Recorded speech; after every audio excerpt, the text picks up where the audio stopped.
Hope you guys are doing well. Welcome back. So in this video I'm going to show you that how you can buy the premium of your Bitrix24 website. So let's get started. So first of all, what we have to do, simply we need to go to the website, and after going to the website, as you can see, you will be able to see the buy now option here. So we have to click on the buy now option, and after clicking on the buy now option, as you can see, you will be able to see the buy a plan option here. So we have to click on that, and after clicking on that, as you can see, now the website is open.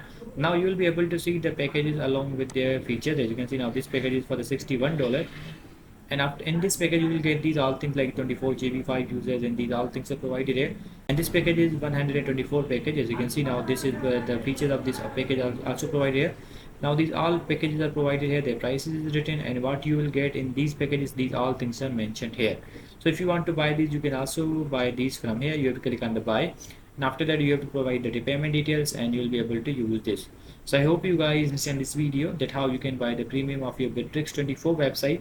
So see you guys in the next video.